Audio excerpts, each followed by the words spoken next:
გადაცემის სტუმარია გლდანის გამგებლის მოადგილე და ქართული ოცნება დემოკრატიული საქართველოს ქალთა ორგანიზაციის გლდანის რაიონის თავმჯდომარე ნანა ციმაკურიძე. Აბარჯობა, მიხარია რომ ვართ თქვენს კაბინეტში. თქვენ საკმაოდ კარგი ადამიანი გრძანდებით, რაც იგრძნობა თქვენი დადებითი აურიდან გამომდინარე და ჩემი დიდი პატივისცემა მინდა დაგიტასტუროთ. ვინ არის ნანა ციმაკურიძე, რომ გითხრათ?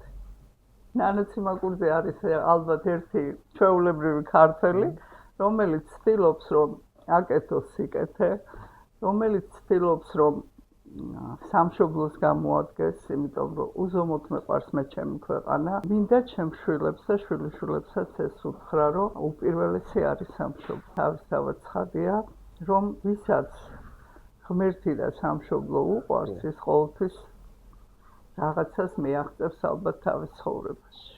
და მინდა რომ დავიწყოთ საუბარი ბავშვობით. მაინტერესებს როგორ გაიხსენებდით თქვენს ბავშვობას და რაზე ოცნებობდით მაგ ასაკში? ჩემი ბავშვობა ძალიან კარგი და საინტერესო ბავშვობა მქონდა. დავიბადე საჩხერეში. ჩემი მშობლები მოსამსახურის ოჯახი იყო და ძალიან კარგად მახსენდება ჩემი ბავშვობის პერიოდი, იმიტომ რომ მაშინ სხვა თაობა იყო მოგეხსენებათ. ჩვენ არ ვიყავით ეხლა ესე განებივრებული, რომ ძალიან ისე ეხლა დღევანდელი ბავშვები უფრო სხვანაირად არიან, თავისუფლები არიან, მაგრამ მე მინდა გითხრა, რომ ჩემი მშობლების დამსახურება ალბათ ის, რომ მე თავიდანავე რაღაც თავისუფალ პიროვნებად ჩამოყალიბდი.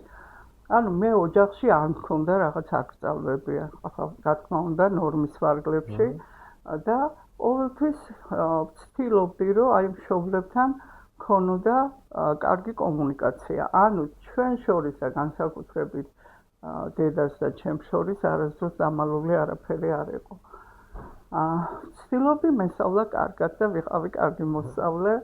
ძალიან მიყვარდა წიგნის კითხვა, მაშინ ეს იყო ყველაზე მნიშვნელოვანი, იმიტომ ჩვენ სხვა საშუალება არ ჰქონდა. ვკითხულობდი ძალიან ბევრს. ამან იქონია ჩემზე ძალიან დიდი ჩამოყალიბებაში იქონია, რა თქმა უნდა, ძალიან დიდი როლი. იციან ხოლმე დღეს თქმა, რომ აი კომუნისტური რეჟიმის დროს გაზრდილი ბავშვები.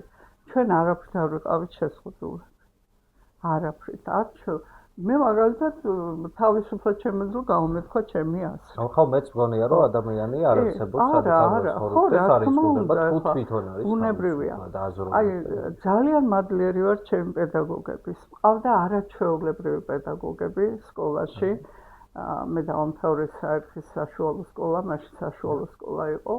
არაჩვეულებრივი პედაგოგები მყავდა, რომლებიც მართლაც იმას ფიქრობდნენ, რომ აი ჩვენ მიგვეღო სათანადო განათლება და სწორედ ჩემი პედაგოგი სხვათა შორის ჩემი ქართული ენისა და ლიტერატურის მასწავლებლის ქალბატონი ვერიკო მიქაძის დამსახურებაა, რომ მე შემდგომში პედაგოგობისაკენ გავიწე. ანუ ნახეთ, აი სულ მეუბნებოდა, რომ შენ უნდა პედაგოგი იყო და ეს იმდენად მქონდა გამჯდარი, რომ აი მეგონა რომ ერთგვარად ვერიკო მასწავლებლის სურვილსაც კი შევასრულებდი და მართლაც ამ მიზანს მივახციე და მაგაზე მინდოდა მეკითხა, პედაგოგები საკმაოდ კარგად გაიხსენეთ და იგრძნობა ეს ენერგეტიკა. თქვენ აი ამ თქვენი პედაგოგების გამო გადაწყვიტეთ პედაგოგობა, ხო? აი მაინტერესებს როგორი პედაგოგი იყავით და რაიმე ისტორია რომ მოგვიყვეთ და ალბათ ეს ბავშვებმა უნდა შეაფასონ და მინდა გითხრა, რომ მე დღემდე მაქვს ჩემ მოსწავლეებთან ურთიერთობა. მე მუშაობდი თბილისის 173 საჯარო სკოლაში. და მინდა რომ აი მთელი გულწრფელობით ვამბობთ, რომ ეს არის მართლაც გამორჩეული სკოლა. იმდენად მიყვარს ეს სკოლა, თითოეული ბავშვი, კოლექტივი, რომ არ ვიცი, აი მგონია რომ დღესაც იქა ვარ. სხვათა შორის მე მესამე კურსზე ვიყავი, როდესაც საათები მომწეს სკოლაში. იქიდან მოყოლებული 25 წელი ვიმუშავე აი ამ სისტემაში და მე უზომოდ მადლიერი ვარ. ეხლა ბავშვებთან ჩემი დამოკიდებულება, იცი რა, პედაგოგს სჭირდება აუცილებლად რაღაც სხვა მიდგომა მოსწავლეებთან. ეხლა სხვაში რას გულისხმობ? ზოგიერთს გონია, რომ აი თუ მკაცრია, თუ რაღაცა ისეც გააკეთებს რომ ბავშვს არა რა თქმა უნდა ბავშვთან უნდა ისაუბრო ბავშვს უნდა შეაყვაროს საგანი ხო აი ნოზარ დუმბაძე ამბობდა ძალიან კარგად ხო ისეთი პედაგოგი უნდა იყოს რომ შენი საგანი უნდა უყვარდეს ბავშვს თავისთავად ცხადია ეხლა ვცდილობდი რა თქმა უნდა რომ აი ეს ჩემი ცოდნა რაც გქონდა ბავშვებისთვის მიმეწოდებინა და მართლაც აი იქადანაც ისეთი სიტყვა მოდიოდა ბავშვებიდან აი გითხარით კიდევაც წეგან საუბარში რომ მე არასდროს ხმისთვის არ ამეწერია გაკვეთილზე იმიტომ არ მჭირდებოდა ბავშვები ამას გრძნობდნენ იმიტომ მე უზომოდ მეყვარდა ბავშვები უზომოდ და თავისთავად ცხადია რომ ამან განაპირობა ის რომ დღემდე ჩვენ გვაქვს ჩამოყალიბებული ურთიერთობა და საერთოდ აი ძალიან მეცინება ხოლმე რომ ეხლა რომ მოვლენ და ამ სადმე ვხდები ხო ნანამას მეუბნებია რომ მათ ისე მასწავლებელია და აი ძალიან მიხარია ძალიან მაგარი პროფესია არის ზოგადად პროფესია იმიტომ რომ აი ნახეთ მასწავლებელს აბარია ბავშვის სული ბავშვის სული არ შეიძლება დაამახინჯო ეხლა ნახეთ ბიბლიაში ერთადერთი პროფესია მოხსენებული და ეს არის მასწავლებელი. ანუ ნახეთ, როგორიც არის მასწავლებელი, ისევე განესრულება მისი მოსწავლეც, ხო, თავისთავად. თუ შენ ამხელა მისია დაგაკისრა უფალმა, მაშინ შენ მართლაც მთელი სულით და გულით უნდა იყო პედაგოგი. შემთხვევით პედაგოგი ვერ გახდები. თავისთავად ცხადია. ამიტომ მე ყველას ურჩევ რომ აი ეს ამ სულიერებით, ამ სიყვარულით, რა თქმა უნდა, საგნისადმი სიყვარულით, ბავშვისადმი სიყვარულით შევიდეს გაკვეთილზე და ყველა მასწავლებელი, რა თქმა უნდა, მე ასე მგონია ყოველ შემთხვევაში თავის პრობლემას კარებს გარეთ უნდა ტოვებდეს.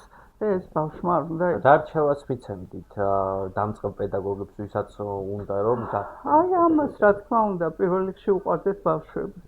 ბავშვის სიყვარულის გარეშე ვერაფერს ვერ შეძლებ. ბავშვი ამას გრძნობს ძალიან და გიბრუნებს კიდევაც აი ამ სიყვარულს. არ არსებობს რომ დაგიბრუნდეს ეს სიყვარული. სხვათა შორის აი ამ ორი დღის წინ შემთხვევით აღმოვაჩინა ჩემთან კარადაში ჩემი მოსწავლეების მოწერილი წერილები და იმდენად ბედნიერი ვიყავი ისეთ წერილებს წერენ აი მე-5 მე-6 კლასელი ბავშვები რომ ეს იყო ძალიან დიდი ბედნიერება ანუ ეს არის რაც გიბრუნდება ეს არის სიყვარული რა თქმა უნდა ახლა მე ყოველთვის ვეუბნებოდი ჩემს მოსწავლეებს და მე მინდა უთხრა იმ დამწყებ პედაგოგებსაც თავარის კი არ არის ბავშვი 10-იანზე ისწავლის თუ არ ისწავლის თავარია ის ჩამოვაყალიბოთ ადამიანად პიროვნებად თავარი ესაა და მე ყველაფერი კარგად იქნება, იმიტომ ის მაინც მონახავს იმ გზას, რომელიც უნდა მონახოს ცხოვრებაში. ასევე მაინტერესებს თქვენ საკმაოდ საინტერესო პიროვნება ბრძანდებით და მიხარია თქვენთან ესეთი კომუნიკაცია, რა პრინციპი არ დაგიქმნიათ ცხოვრებაში არასდროს? სამართლიანობა. აი ვერასდროს ვერ დავსმობ, იმიტომ რომ თუ გრძნობ, რომ მართალი ვარ, ან რაღაცა ხდება ისეთი, რომელიც რაღაცას აი განსაკუთრებით ჩვენ ქვეყნის მიმართ ამის ვერც შემთხვევაში ვერ გავთვლი.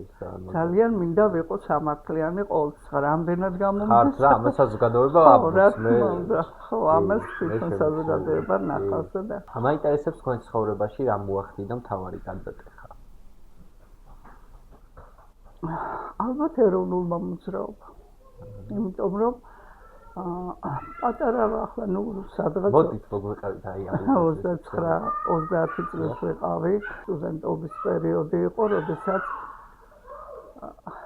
ეს არის 1987-88 წლები ფათაშორის ვიდრე ამ ამბავს მოგიყვებით ერთი ფაქტი მინდა გავეხსენო მერვე კლასში ვიყავი და გამოვიდა გაზეთი კომუნისტი გამოდიოდა იმ პერიოდში და мама ყოველ ძალიან წიგნიერი იყო мама არ არსებობდა რომ საღამოც ისე დაეძინა რომ წიგნი არ დაეკითხა ან გაზეთი მაშინ უნდა ეყიდათ გაზეთ ჯიხურებში და მოიტანა ეს კომუნისტი და კითხულობს და სხვათა შორის აი ესეთი ჩვევა ჰქონდა მამას რომ მე რასაც ვკითხულობდი იმას აუცილებლად ამოწმებდა რას ვკითხულობდი და რაღაცა ცოტა გაღიზიანდა რაღაც სტატია წაიკითხა და რა მოხდა მეთქი და წამაკითხა წერია ზვიად გამსახურებაზე პასკვილი.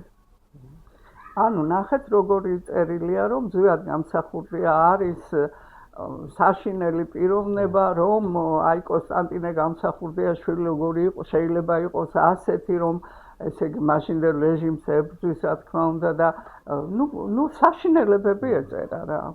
ეხლა ნუ ბავშვი ვიყავი თავისთავად ცხადია და მამას მიუბრუნდი და უთხარი რომ მამა მეთქი კონსტანტინე გამსახურებიაშვილი მართლა ასეთი როგორ შეიძლება იყოს მეთქი და მომიბრუნდა და მითხრე ესეთი რა შვილო სანამ ადამიანს შენ არ გაიცნობო მანამდე მასე არც კარგი თქვა და არც უყი და ეს იმდენად დამამახსოვრდა მე როდესაც ეროვნული მოძრაობა დაიწყო 1987-88 წლებში მე პირველი მივედი და დავდექი ზვიადის და მერაბის გვერდით მაშინ არც ისე ბევრი ხალხი იყო ჩვენთან მერაბის ეზოში ვიკრიბებოდით ეხლა ეს მერაბის კოსტავას სახელმწეომია იქ და მაშინ გამახსენდა მამაჩემის სიტყვები თურმე რა დიდი პიროვნების წინაშე ვიდექი და ეს იყო ჩემთვის არ ვიცი ყველაზე მნიშვნელოვანი წლები მინდა გითხრათ რომ ეს იყო ეროვნულ-განმათავისუფლებელი მოძრაობა და რატომ მე ყოველთვის ვამბობ რა თქმა უნდა პროტესტი უნდა არსებობდეს რა თქმა უნდა ახლა ყველაფერი ადამიანს შეიძლება არ მოწონდეს მაგრამ უნდა ვიცოდეს რისთვის ვიბრძვით ჩემთვის ქვეყნის იდეა რაც იყო მაშინ ეროვნულ-განმათავისუფლებელ მოძრაობაში რომ ჩემი ქვეყანა გამხდარიყო თავისუფალი და დამოუკიდებელი ეს იყო ძალიან მნიშვნელოვანი ჩვენ სხვაზე არაფერზე არ ვფიქრობდით და მე მინდა მართლა ძალიან აქტიურად ვიყავი ჩართული ვიყავი მაშინ ილია მართლის საზოგადოება იყო და ვიყავი განათლების კომიტეტის თავმჯდომარე ძალიან ბევრ ბავშვს დავეხმარე მაშინ იმიტომ რომ მოგეხსენებათ აქ რომ დაიწყო ეს ეროვნულ-განმათავისუფლებელი მოძრაობა რუსეთში ჩვენი ბავშვები სწავლობდა რაღაც ძალიან შეავიწროვეს და მაშინ პოლიტექნიკური ინსტიტუტში გოჩა ჩოგოვაძე იყო რექტორი და ვთხოვე ბატონ გოჩას რომ დამეხმარეთ მეთქი რომ როგორმე ეს ბავშვები გადმოვიყვანოთ და მართლაც იმ პერიოდში ჩვენ 18 ბავშვი დავაბრუნეთ ჩვენ ქვეყანაში და მათ გააგრძელეს სწავლა პოლიტექნიკურ უნივერსიტეტში. კი, იმიტომ რომ ეს აი რაღაცა ეს ჰქონდა ჩვენ მაშინ რაღაც აი ფიქრობდით რომ თითოეული ქართველი უნდა გადაგვერჩინა და ეს ძალიან მნიშვნელოვანია, იმიტომ რომ გვიყვარდა ერთმანეთი. აი ისეთი სიყვარული არსებობდა ქართველებს შორის, რომ არ ვიცი, აი დღეს ძალიან მაწუხებს ეს ფაქტი, რომ რაღაც ძალიან დაუპირისპირდით ერთმანეთს არა და რატომ? ყველა ვფიქრობთ ქვეყანაზე, ხო? აი ყველა ვამბობთ იმას, რომ ჩემი სამშობლო უნდა გადარჩეს, მაგრამ ეს სიყვარული სად დაიკარგა, ხო? კი, და ერთად უნდა დავდგეთ, რა თქმა უნდა, ერთად. განმოვითარო ჩვენ ქვეყანა უფრო წინ აი, იმიტომ აი ჩემს ცნობიერებაში, ჩემს შემდეგ სამომავლო ცხოვრებაში ძალიან დიდი როლი ითამაშა ამ ორმა პიროვნებამ. ეს არის ზვიად გამსახურდია, მერაბ კოსტავა და მაშინდელი ბრძოლა თავისუფლების. მე მაინტერესებს თქვენ ბავშვობას, რა სივრცე, რა ხმა, ან სული გახსენებთ, რო გითხრათ. ჩვენი ბავშვობა, რა თქმა უნდა, იმ პერიოდში ახლა ნახეთ, მოდი ვთქვათ, ჩვენ ახლა კომუნისტურ რეჟიმს, თუნდაც საგანმანათლებლო სისტემა ძალიან მაღალ დონეზე ქონდა.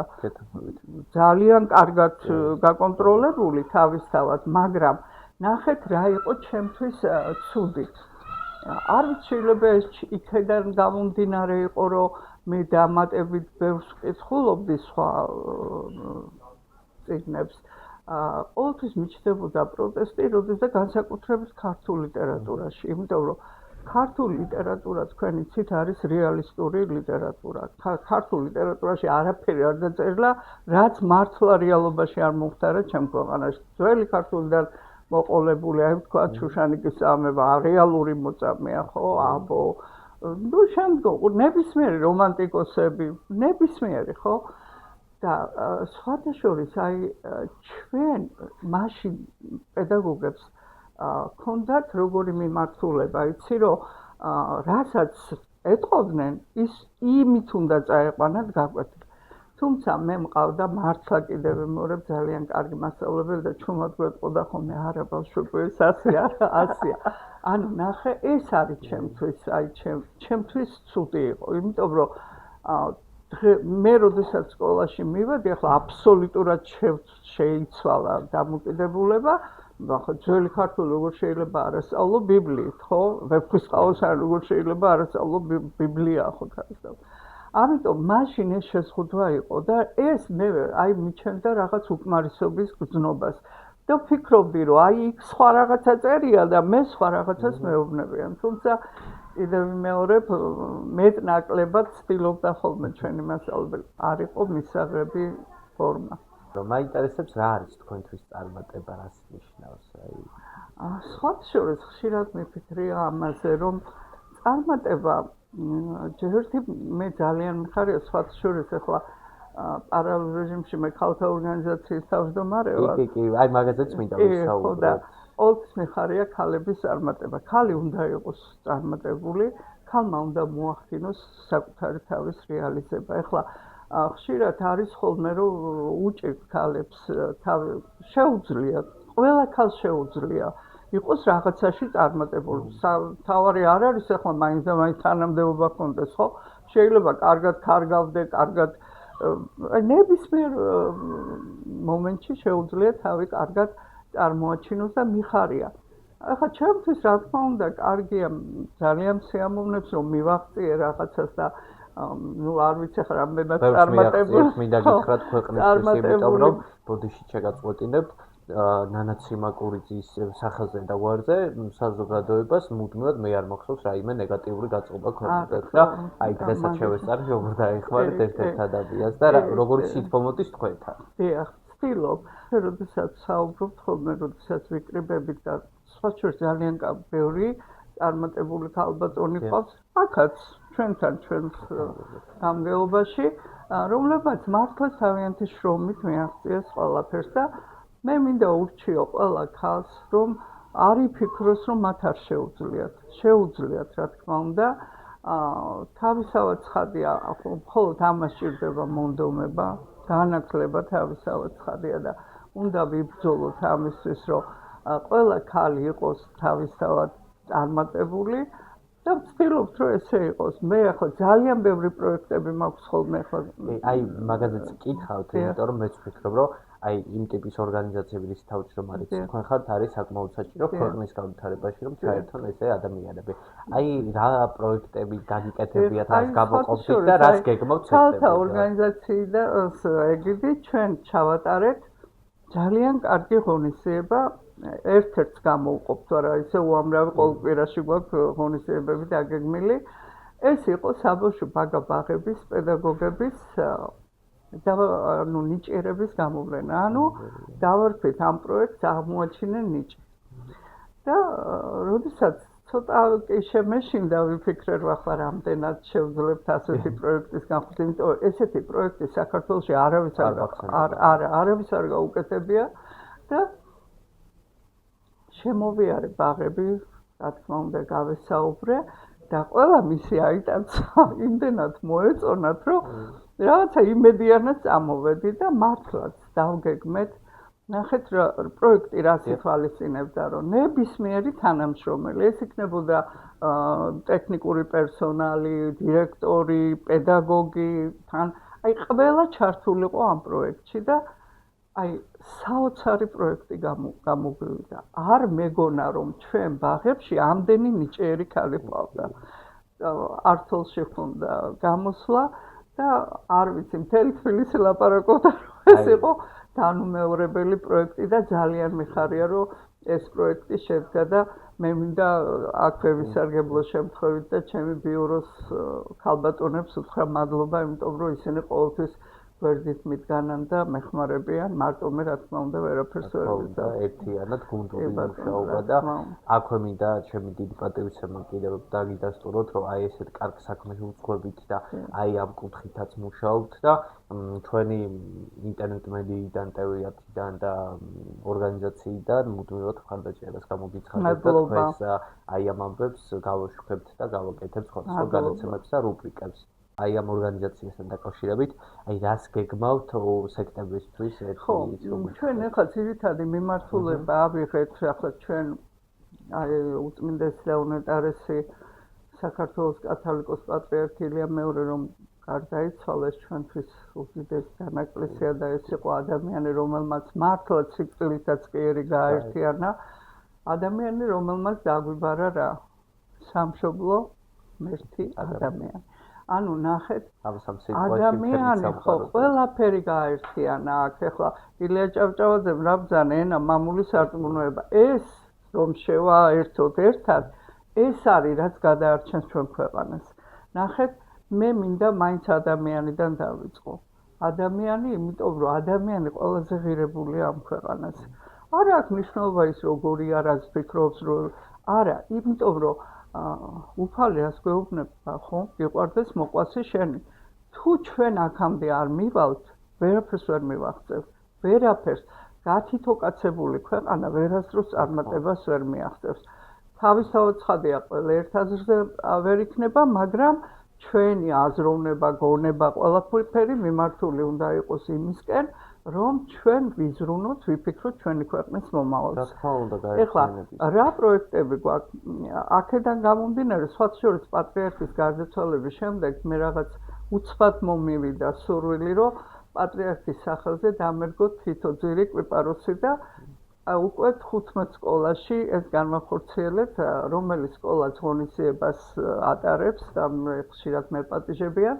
მე ვსგავ პატრიარქის სახელზე აი ამ კიპაროსს და რატომ? იმიტომ რომ ბავშვებმა მოუარონ. ბავშვებს ვარქვევინებთ, რა თქმა უნდა, და ბავშვმა იცოდეს, რატომ ვაკეთებთ ამას. და მიმართულებაც ჩვენი ახლა შემთხვევაში არის ასეთი, რომ რელიგიის კუთხით ჩავატაროთ, აი ოჯახთან დაკავშირებით, რელიგიასთან დაკავშირებით ჩავატაროთ ძალიან ბევრი ღონისძიებები და ჩვენ გვქონდა ძალიან დიდი ღონისძიება 73 საჯარო სკოლამ გააკეთა სწორედ აი ამ კუთხით ქრისტიანობა ჩვენი ფაკუთხედია, გადამრჩენია, სამომავლოთაც ეს გადაგვარჩენს თავისთავად და ალბათ ამ თემას გავაგრძელებთ, ვიდრე ვიცი ჩვენ ახლა რომ აგერ საიუბილეო წელია ქრისტიანობისა და ხო, აი გვინდა რომ აი რაღაცა ამით დავაგვირგვინოთ, რომ რაღაცა აი ამ კუთხით გქონდეს და ამ საკითხებზე ძირითადად მუშაობ ახალგაზრდებთან და ეს მახარებს, იმიტომ რომ იმ ბავშვებს ძალიან მოსწონს, ძალიან აი მქონდა თემატური შეხვედრა, ქალბატონ ლალი დათაშვილი შევახვედრე 190 სკოლის ბავშვებს და სხვათა შორის აი 300 ბავშვი ესწრებოდა. და ისეთი შეკითხვები დაასვეს ბავშვებმა, რომ აი მე მეგონა, რომ ეს იმ ბავშვებს არ უნდა ცოდნოდათ.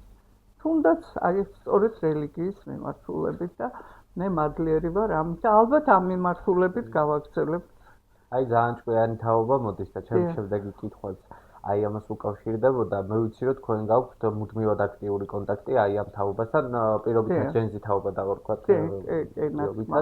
და მაინტერესებს აი რას ურჩევდით აი ამ ჯენზი ბავშვებს და როგორ ფიქრობთ აი როგორი პროექტები უნდა გაკეთდეს რომ უფრო მეტად აქტიურად ჩაერთონ აი ამ პროექტებში. სხვათა შორის აი ყოველთვის ვამბობ რომ საოცარი თაობა მოდის.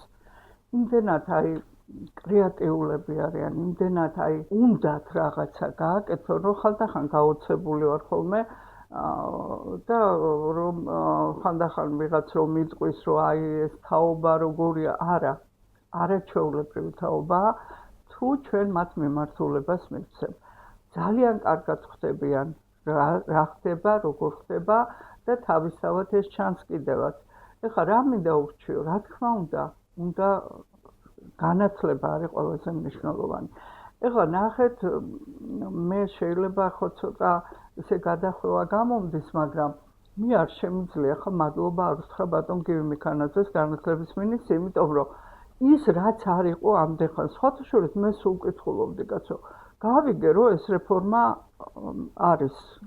ყველა მინისტრი ამბობდა, აი რეფორმას ვიწყებ, მაგრამ ბავშვამდე მოვიდა ეს რეფორმა. აი რასაც ახლა ბატონი გივი აკეთებს, ეს არის რომ თითოეულ ბავშვამდე, აი ბავშვზე ვიფიქროთ. მარტო იმაზე კი არა რომ მასწავლებელმა როგორ ჩააბაროს გამოცდა. ბავშვია მთავარი, ბავშვი რას მიიღებს. ამიტომ ბავშვთან ურთიერთობა სწორედ აქედან უნდა დავიწყოთ. ეს არის განათლება თავისთავად და მე ურჩევ მათ რაც შეიძლება მეტი ისწავლონ. ძალიან ბევრს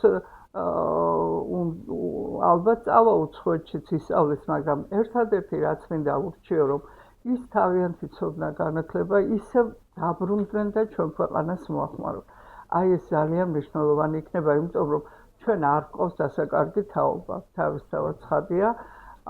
ბუნებრივია ჭირდებათ ხელშეწყობა სხვადასხვა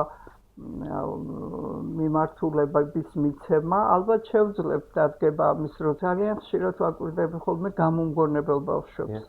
აი, არ ვიცი, სასწაული ბავშვები არიან, როგორი ინტერესით, როგორი მონდომებით აკეთებენ ყველაფერს. ალბათ მეტად ჭირდებათ ამათაც ხარჯზე. აი, გეთანხმებით ბატონ გივის აქვე მინდა ჩემი დიდი პატივისცემა დაუდოს, იმიტომ რომ ის ნაბიჯები, რაც მან გადადგა მისი მინისტრობის პერიოდში და რასაც აკეთებს, არის საკმაოდ სწორი. თუნდაც ეს იქნება ფორმის შემოღება, თუ რაც იქნება, ანუ ფორმა მე ვფიქრობ, რომ საჭიროა, იმიტომ რომ უნდა დაებსგავსოს ბავშვი ბავშვს და აკადემიურობას უფრო იცოდეს. აი, ნახეთ, აი, სხვათა შორის, აი, ისევ კომუნისტური რეჟიმი გამახსენდა, ეხლა ჩვენ ხო დავდიოდით ფორმით. მე არასდროს არ მიგრძნია, რომ ჩემს რომელიმე კლასელს ეკონომიურად უჭირდა. ეხლა აი ამ თავისუფლებამ, როდესაც სკოლაში ფორმები აღარ იყო უკვე თითქოს, აი ოჯახში მქონდა ეგ.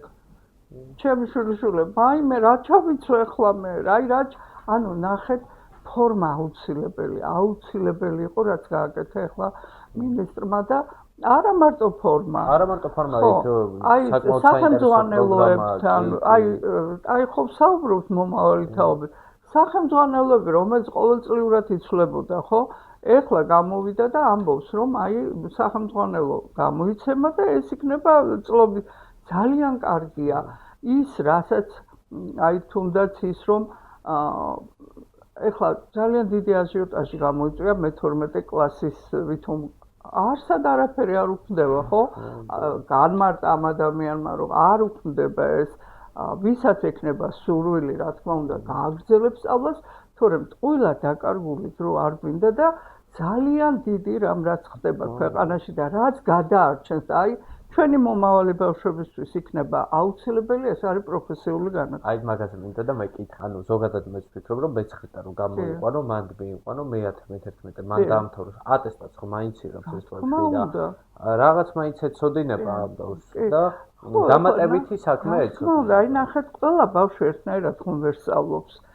თუ მას შევთავაზებ მე პროფესიულ განათლებას და სხვათა შორის აი ხა მე სკოლაში როდესაც შევდივარ და ვკითხულობ, ძალიან არის რაღაც რამდენიმე სკოლაში დაიწყო საპილოტეთ პროფესიული განათლების შეტანა, უამრავი ბავშვი ჩაეწერა და უამრავი ბავშვი დადის და ძალიან მიხარია, იმიტომ რომ მიხვდა მე რატომ ამბობ, რომ საოცარი თაობა გვყავს.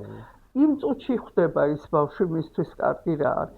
ეხლა თუ ჩვენ ვიძახით ევროპას, დასავლეთ, იქ ეს მიმართულებაა, ხო? პროფესიული განათლება არის ძალიან მაღალ საფეხურზე და რა თქმა უნდა, მას შეუძლია გააგრძელოს შემდეგ უნივერსიტეტში სწავლა, მაგრამ როდესაც პროფესია აქვს ადამიანს, შეიძლება იმ პროფესიით უფრო მეტი გააკეთოს და გამოადგეს ოჯახსაც, თავსაც, ქვეყანასაც. აი ახლა ნახეთ, რამდენი პროფესიის ადამიანი არ გვყავს, ხო კვლევებმა ხო აჩვენა.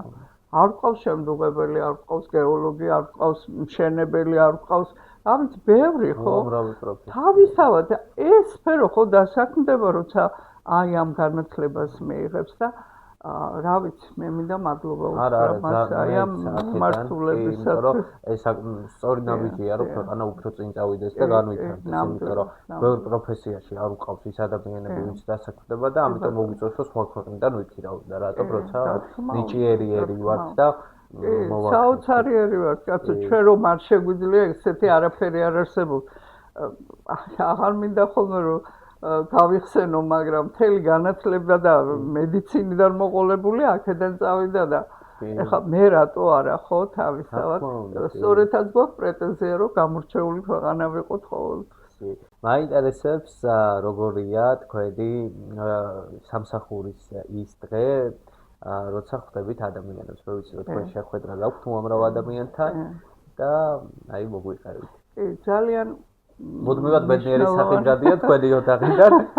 აქვე დავადა. ხო, რამდენადაც შემიძლია ვცდილობ, რომ დავეხმარო ყველა ადამიანს, დავეხმარო, აი ხანდახან შეიძლება სულაც არ იყოს ის ჩემი საქმე, მაგრამ მინდა რომ რაღაცით დავეხმარო, რაღაც ეს ჩემი ბუნებიდან მოდის ალბათ, არ შემიძლია რომ აი ხედავ ადამიანი გაჭირვებულია და იმას გვერდით არ დაუდგა.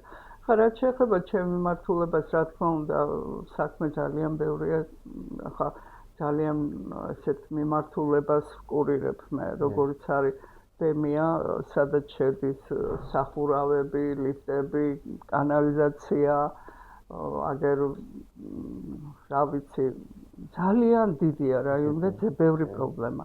მეორე საკურატოროა კულტურის განყოფილება და აი ამ მიმართულებით ახლა თუნდაც ჩემი სამსახურიდან გამომდინარე ძალიან ბევრი ადამიანი მოდის პრობლემით, რომ აქვს თქვათ აგერ სახურავის პრობლემა, ლიფტის პრობლემა და ვცდილობთ რომ ეს მოუწესრიგოთ მოსახლეობას, რა თქმა უნდა, ყველაფერს ერთად ვერ გააკეთებ, მაგრამ თანდათან აი ძალიან მიხარია და მადლობა მინდა ბატონ კახიკალაძეს უთხრა, იმიტომ რომ ბიუჯეტი ყოველწლიურად იზრდება ჩვენი და შესაბამისად მეტი პროექტებიც კეთდება, თავისთავად ცხადია და რა ვიცი, რამდენად კმაყოფილია მოსახლეობა. არა, კი, არა, მე ვხედავ Facebook-საც ეწყობათ თქვენს გვერდს, რომ იცით არის, მოვფიქრობ, რომ მთავარი არის ადამიანების მოსმენა. მოსმენით უკვე ერთ საქმე კეთდება და შემდეგ უკვე თქვენი ხო, არის რაღაც ეხლა იცი რა, მე არ მიყვარს ტყუილი დაპირებები. აი, არ ძალიან მეზიზღება, როდესაც ადამიანი, აი, იმიტომ რომ თავიდან მოიშორო, ტყუილად პირდები რაღაცას. თუ არ შემიძლია, მე მირჩევნია უთხრა ადამიანს, რომ მე ეს არ შემიძლია და არ შეიძლება ამის გაკეთება, ხო? ახლა კანონს ვერ ავწდები თავისთავად ცხადია, უკანონოდ ვერაფერს ვერ გავაკეთებ. კანონის ფარგლებში თუ კი რაიმე შეიძლება და შემიძლია, თავისთავად ცხადია, მათ გვერდით ვიქნები ყოველთვის. მაინტერესებს რა რჩევას მიცემდით იმ პატარა გოგოებს, ვისაც უნდათ, რომ დღეს წარმატებას მიაღწიოს, იმიტომ რომ თქვენ ამ ორგანიზაციასაც მართავთ აქ, გაუქვთ შეხება პატარა გოგონებთანაც, ბიჭებთანაც, მაგრამ აი ეს კითხვა გოგოებს ეხებათ, აი რას ურჩევდით, რა რჩევას მიცემდით? რა ვიცი, ალბათ იგივეს, არ უნდა შეეშინდეთ, არ უნდა შეშინდნენ, თავისთავად ცხადია და რა თქმა უნდა, აქაც განათლება თავისთავად პროფესიონალებად ჩამოყალიბდნენ. აი, მე მინდა რომ პირველ რიგში დააფასონ ოჯახი. ქალის ფუნქცია პირველ რიგში ეს არის. იყო კარგი დედა, კარგი მეუღლე, ხო, თავისთავად ცხადია. დედობა სხვა ფაქტორია, სხვა ფენომენია. ამიტომ ჩვენ შვილებს ეს თავიდანვე უნდა ჩაუნერგოთ და ვასწავლეთ, რომ ოჯახი უპირველესია, რომ მარტივიც არ არის თავისთავად ცხადია დედობა, მაგრამ დედობა არის ის, რაც ქალის ფუნქციაა ძირითადად და მე მინდა რომ ეს გოგონები პირველ რიგში რა თქმა უნდა იყვნენ რეალიზებული, სამომავლოდ წარმატებულები, მაგრამ იყვნენ კარგი ოჯახის დედები. და აი რას გაუმგზავნიდით აი აქედან ჩვენ საზოგადოებას მიმართეთ ჩვენი ეთერიდან. ძალიან მიყვარს ქართველებო.